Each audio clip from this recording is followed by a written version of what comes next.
Ayan guys, at may naka-selfiehan nga po tayo. Ayun no, pasakay na sila. Naka-selfiehan natin dito sa City Hall. Pauwi na sila.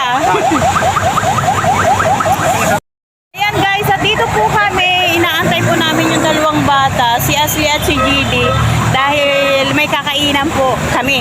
At third time, pangatlo na po na magmumukbang ang lola ninyo doon kay Diwata. Ayan, sasamahan po natin sila doon.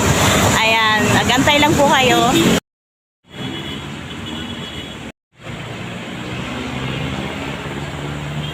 Ayan guys, andito po tayo ngayon sa City Hall at 10 o'clock na po ng umaga at wala pa po yung dalawang aking kadate.